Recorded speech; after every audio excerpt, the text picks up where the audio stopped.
परीक्षा कोई भी हो, बिना पढ़े पास होना बहुत ही मुश्किल होता है। आईटीआई की बात कर लें, अगर आप आईटीआई की परीक्षा देने वाले हैं जुलाई 2025 में, तो ऐसे में आपको तैयारी भी अच्छी करनी चाहिए। क्यों रिस्क लेना चाहते हैं? बहुत से बच्चे रिस्क लेते हैं, पढ़ाई नहीं करते हैं और बैक लग जाता है, उनकी आईटीआई 1 से 2 साल लेट हो जाती है। आज की जो अपडेट है वो बैक पेपर से जुड़ी है। फिर भी मैं उन बच्चों को बताना चाहूँगा जो लोग रेगुलर स्टूडेंट हैं, ज़रूर पढ़ाई कीजिए। ग्लोबल आईटीआई का मोबाइल ऐप डाउनलोड कीजिए, 500-600 रुपये फीस देकर अच्छी तैयारी कर सकते हो। बाकी आप वीडियो देख रहे हो ग्लोबल आईटीआई यूट्यूब चैनल पर, जरूर सब्सक्राइब करो। यहाँ पर सभी अपडेट्स मिलती हैं और प्लेलिस्ट में आपको सभी क्लासेस देखने को मिल जाती हैं, जहाँ से आप अच्छी प्रैक्टिस कर सकते हो अपने एग्जामिनेशन की। आज बात कर लें, बैक पेपर लेट हो रहा है ना, और लगातार जो बच्चे हैं ये परेशान हैं। पता है ये कौन से बच्चे हैं जिनको 2024 में पास हो जाना चाहिए था, या फिर कुछ 2023 में पास हो जाना चाहिए था, किसी वजह से उनका पेपर छूट गया, कोई एक आध सब्जेक्ट में फेल हो गया, कोई सही से पढ़ाई नहीं किया तो दोनों पेपर में फेल हो गया। तो ये सब समस्याएं हैं और उनका जो पेपर लेट होता जा रहा है, दिसंबर 2024 तक बैक पेपर हो जाना चाहिए था। समस्या रही। पोर्टल वगैरह नया है, आपको पता है एनसीवीटी एमआईएस पहले नया पुराना पोर्टल था और नया स्किल इंडिया आ गया है। तो जब नई चीज़ें आती हैं समस्याएं भी आती हैं, आपको पता है ना, नई टेक्नोलॉजी समस्या भी लाती है।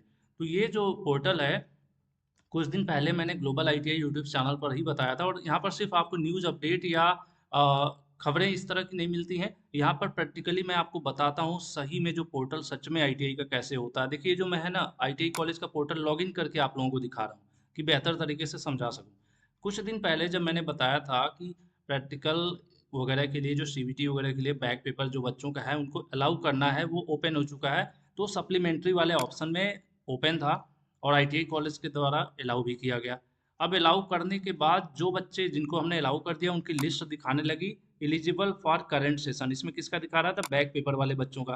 अब एक सवाल है ना, आपका बैक पेपर क्यों लेट हो रहा है? बार बार बच्चे पूछ रहे हैं सर कब होगा, कब होगा, एग्जैक्ट डेट बताओ। आज भी मैं नहीं बता पाऊंगा, कोई नहीं बता पाएगा। उसके पीछे ये जो वेबसाइट है, इसकी पूरी तैयारी अभी तक नहीं हो पाई है, जिसकी वजह से ये मेरा अपना एक मानना है जो मैं समझ पा रहा हूँ। अब नया ऑप्शन क्या देखने को मिल रहा है? प्रैक्टिकल एग्जाम फी और सीवीटी एग्जाम फी, दो कॉलम यहाँ पर आ चुके हैं। ठीक है। प्रैक्टिकल एग्जाम फी में बच्चों का देखिए यहाँ पर स्टेटस पेंडिंग दिखा रहा है। हालांकि ये ऑप्शन अभी काम नहीं कर रहा है, अभी डेवलप अंडर डेवलपमेंट में होगा, या अभी इस पर कोई गाइडलाइन नहीं आई है, आधिकारिक तौर पर ऑफिशियल कोई अपडेट नहीं है, लेकिन मैं पोर्टल रेगुलर चेक करता रहता हूँ जिससे आप सभी को बता सकूँ। तो अभी एक नई चीज़ ये आ गई कि प्रैक्टिकल एग्जाम फी को यहाँ पर पेंडिंग दिखा रहा है। इसके ऊपर ऊपर क्लिक करो तो पेड, नॉट पेड और पेंडिंग तीन ऑप्शन आ रहे हैं। पेड करने पर फिर रीसेट हो गया था, इसी तरह से दोबारा पेंडिंग हो गया। तो एक तरह से कहा जाए अभी ये वर्क नहीं कर रहा है। और दूसरी चीज़, जब सीवीटी वाले पर क्लिक कर रहे हैं तो भी मैं आपको दिखा देता हूँ। ये देखो, ये तो वो वाली लिस्ट है जो मैंने आपको बताया कि जब हम चेक करेंगे कौन सा बच्चा बैक के लिए एलिजिबल है। कुछ दिन पहले अभी अलाउ हो रहा था ना, आपको पता होगा। तो जब अलाउ किया हमने, तो उन बच्चों का नाम इसमें आ गया एलिजिबिलिटी वाले लिस्ट में, जो एलिजिबल की लिस्ट है। अब इस एलिजिबल के लिस्ट में प्रैक्टिकल सीवीटी सब हैं। ठीक है। तो अब इनको अलग अलग अलाउ करना पड़ेगा। कहाँ करना पड़ेगा? जो प्रैक्टिकल वाले हैं प्रैक्टिकल के लिए करना पड़ेगा, और जो सीवीटी वाले हैं सीवीटी का करना पड़ेगा। कहाँ से होगा? ये सप्लीमेंट्री वाले ऑप्शन में दिखा रहा है। ठीक है। सप्लीमेंट्री वाले ऑप्शन पर जब आईटीआई कॉलेज क्लिक करेगा, तब मैं ये आपको क्यों बता रहा हूँ? आपको इसलिए बता रहा हूँ कि हो सकता हो अभी भी आपके जान पहचान के बच्चे हों ऐसे जो अभी तक कॉलेज से संपर्क ना किए हों, तो अपने अपने आईटीआई कॉलेज से संपर्क कर लें। क्योंकि इसमें आपको कुछ नहीं करना है। जो सीबीटी प्रैक्टिकल एग्जामिनेशन की जो फी वगैरह है वो आपको अपने कॉलेज पर जमा कर देना है। और ये इन्फॉर्मेशन इसलिए देता हूँ जिससे आपको पता चल सके कि आईटीआई में चल क्या रहा है। क्योंकि आपकी बैक है, सिंपल सी बात है, आपने आईटीआई कंप्लीट कर लिया होगा भाई, अब तो रेगुलर स्टूडेंट हो नहीं, ज़्यादातर पुराने ही बच्चे होते हैं बैक वाले। तो ऐसे में आपको अपने अपने कुछ फर्स्ट ईयर वाले भी बच्चे होंगे जिनकी फर्स्ट ईयर में बैक होगी। तो दोनों ऑप्शन आ चुका है, लेकिन प्रॉपर अभी मेरी जानकारी में वर्क नहीं कर रहा है, तो इसकी भी अलग से मैं वीडियो बना दूंगा। अब ये देखो, आपको जवाब मिल गया होगा कि बैक पेपर की परीक्षा लेट क्यों हो रही है। क्यों?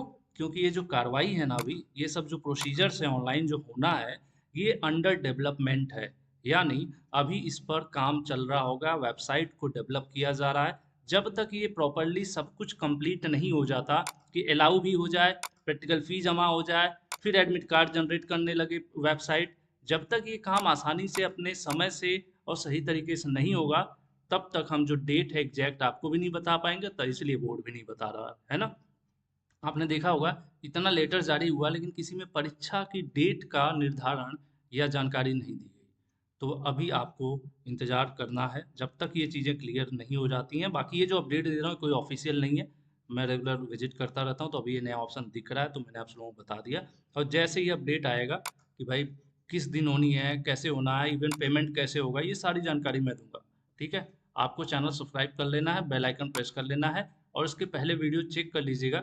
मैंने यहाँ पर देखोगे तो बैक से रिलेटेड वीडियोस बनाना हमने शुरू कर दिया है, जब जब पोर्टल ओपन हुआ है, जब जब बच्चों का अलाउ करना है, ये सब कुछ इसलिए मैंने बताया।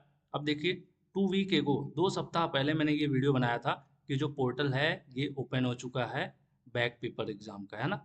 सीवीटी हॉल टिकट ये देख रहे हैं ना, सब कुछ मैं आपको बताता इसलिए रहता हूँ, किसी भी बच्चे की जानकारी के अभाव में छूटे ना। देखिए, 2 सप्ताह पहले ही पोर्टल, 11 फरवरी का लेटर है, डीजीटी का पोर्टल ओपन होगा, उसके बाद जब पोर्टल ओपन हुआ, कैसे लागू हो रहा था वो भी मैंने दिखाया और बताया। अब इसके लिए आप लोग सिंपल सा है, अपने कॉलेज से संपर्क में रहें। कोई आपको कहता है कि मोबाइल से हो जाएगा, घर बैठे हो जाएगा, तो ऐसी अफवाहों पर आपको ध्यान नहीं देना है। हाँ, आप अपनी पढ़ाई करते रहिए, जैसे भी पढ़िए, पढ़िए ज़रूर, क्योंकि ऑलरेडी आपकी बैक लग चुकी है, और इस बार अगर आप लापरवाही करोगे तो क्या हो सकता है, नुकसान हो जाएगा, फिर कोई फ़ायदा नहीं मिलेगा। क्योंकि बार बार आपको पता ही होगा ना, आप इंतजार कर रहे हो 2024 से 25 आ गया, तो बार बार बैक पेपर देने का मौका नहीं मिलता। और अभी जब भी अपडेट आएगी पोर्टल का ए टू जेड, जब पेमेंट होने लगेगा, सब कुछ सही से काम करने लगेगा, डेट आ जाएगी, एडमिट कार्ड डाउनलोड होने लगेगा, सारी जानकारी आपको इसी चैनल पर मिलेगी। आपको क्या करना है, आपको अपनी पढ़ाई करना है और चैनल को सब्सक्राइब करके बेल आइकन प्रेस कर लेना है। बाकी पास होना चाहते हैं बैक पेपर में, तो ये प्लेलिस्ट वाला जो ऑप्शन है, इसमें जाइए, जिस सब्जेक्ट में आप फेल हैं उसी सब्जेक्ट की प्लेलिस्ट पढ़ लीजिए। जैसे फिटर थ्योरी में है तो global ITI fitter theory second year playlist है ना, इसको पढ़ लीजिए। ठीक है, या फिर इलेक्ट्रीशियन में है तो इलेक्ट्रीशियन सेकेंड ईयर की प्लेलिस्ट पढ़ लीजिए, अगर सेकेंड ईयर में बैक है। जिसमें बैक है, जिस ईयर में बैक है, वही प्लेलिस्ट आपको पढ़ना है। एम्प्लॉयबिलिटी फर्स्ट ईयर की बैक है तो एम्प्लॉयबिलिटी फर्स्ट ईयर की प्लेलिस्ट पढ़ लीजिए। तो इससे आपको काफ़ी मदद मिलेगी, बहुत ज़्यादा मदद मिलने वाली है। अच्छी प्रैक्टिस और अच्छा आपका अभ्यास रहेगा तो एग्जामिनेशन में भी अच्छा परफॉर्म कर लेंगे। तो आज के लिए इतना ही, उम्मीद करता हूँ वीडियो पसंद आई होगी, और ऑफिशियल अपडेट जैसे जैसे आती रहेगी मैं आपको लगातार बताऊंगा और दिखाऊंगा भी। मैं आपको प्रैक्टिकली पोर्टल्स के जो स्क्रीनशॉट होते हैं, लाइव इसलिए नहीं दिखाता हूँ कि यहाँ पर देख रहे हो ना आप, बच्चों के मोबाइल नंबर होते हैं, किसी का डेट ऑफ बर्थ, बहुत सारा डेटा होता है, इसलिए इनका स्क्रीनशॉट मैं दिखाता हूँ। आईटी कॉलेज का पोर्टल लॉगिन करके आपको सारी इन्फॉर्मेशन सही सही देता हूँ, जिससे आपका कुछ छूटे ना, है ना। बहुत से ऐसे बच्चे होते हैं, डेट निकलने के बाद पूछते हैं, सर ये चीज़ हो रहा है क्या, सर फोटो अपलोड हो रहा है क्या, सर एग्ज़ाम फी अभी जमा हो सकता है क्या। तो कोई भी आप लोग लापरवाही ना किया करो। जब भी मैं वीडियो बनाता हूँ, जब भी मैं कहता हूँ आप अपने कॉलेज से संपर्क करो, तो इसमें मेरा कोई व्यक्तिगत लाभ नहीं है। मैं ये सिर्फ चाहता हूँ आपका नुकसान ना हो, क्योंकि आपका जो कॉलेज है, आप वहाँ जाते हो, वहाँ जाकर फीस जमा करो या कुछ करो, तो उससे मेरा कोई फ़ायदा नहीं है। बस ये है कि आपका नुकसान ना हो, इसके लिए मैं कोशिश लगातार करता हूँ और ये सारी चीज़ें लॉगिन करके दिखाता रहता हूँ। तो आज के लिए उतना ही। थोड़ी सी वीडियो लंबी हो गई, बट ज़रूरी है, मैं चाहता हूँ कि किसी का नुकसान ना हो, कोई बच्चा छूटे ना, बैग देने का मौका बार बार मिलेगा नहीं। तो आप भी अपने सभी साथियों को ज़रूर बताइएगा। धन्यवाद।